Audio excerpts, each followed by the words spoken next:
Esta es la columna del equipo de prevención del abuso sexual infantil EPASI y hoy vamos a hablar de la crisis en la familia, en las mamás, ¿sí? Cuando se enteran que su hijo o su hija ha sido abusado.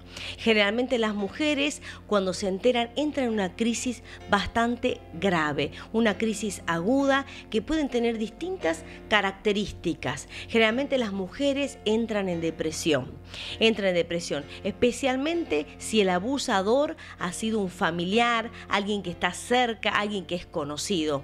Y entra en una depresión que muchas veces la madre, sí, que se entera, ella empieza a tener un sentimiento de lástima a sí misma, de conmiseración, y se desenfoca en ese niño o en esa niña que son los principales víctimas y sobrevivientes del abuso. Muchas veces yo hablé con madres que le dije que ellas se tienen que sobreponer a la adversidad, porque el que necesita resguardo, protección, saber que lo defiendan, es ese hijo o esa hija que ha sido abusado sexualmente. Muchas mujeres entran en una crisis tan grande que no pueden salir de ellas, lloran, entran en depresión y resulta que no pueden hablar, no lo pueden preguntar, no pueden hacer nada, están bloqueadas, están impedidas. Muchas de estas mamás, a veces ellas también tienen una propia historia de abuso sexual, entonces no saben qué hacer, no lo hablan con sus pequeños. Quizás ese niño ha contado a alguien, sí, que no es su mamá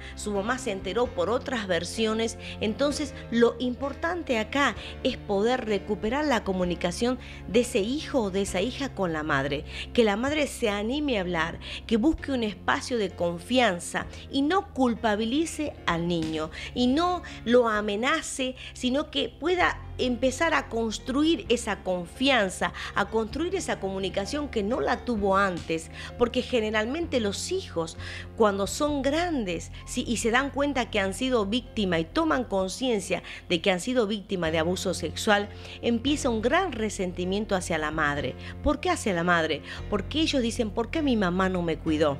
¿Dónde estaba mi mamá cuando me abusaba? Entonces es importante recuperar, restablecer ese vínculo de esa mamá con ese hijo o esa hija víctima de abuso sexual. ¿Cómo hacerlo? Primero, romper la incomunicación, que no haya amenazas, ¿sí? Que esa mamá en ese diálogo le pueda pedir perdón, perdóname, yo no me di cuenta, ¿dónde estaba yo? Que esa madre pueda restaurar la confianza, porque en algunos casos extremos, ¿sí?, como tenemos una historia de los hermanos Menéndez en Estados Unidos, ellos eran hijos de un militar de la Armada norteamericana. Muy conocido este caso, donde estos dos hijos eran violados por su padre y el padre, en un discurso pedófilo, decía de que él los abusaba, que él tenía relaciones sexuales porque él le transmitía el espíritu militar a través del semen. ¿Qué hicieron ellos? Planearon los dos el matar a su padre y a su madre. ¿Por qué? Porque había un odio hacia la madre, porque su madre hizo la vista gorda, quizás negación, quizás no se dio cuenta. Entonces ellos tenían ese gran resentimiento hacia la figura de la madre porque ella no los cuidó.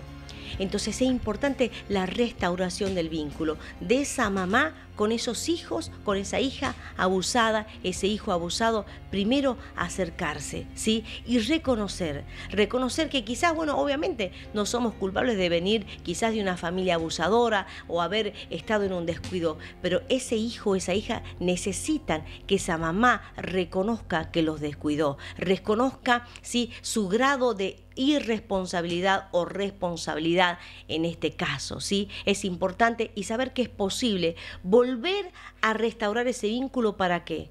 Para que ese hijo pueda confiar en esa figura de la madre, esa mamá protectora, esa mamá que lo cuida. Así que si eres una de estas mamás, anímate a romper ese silencio y anímate a reconocer. ¿Para qué? Para restaurar el vínculo y para que tu hijo y tu hija se sientan ellos en un hogar protector.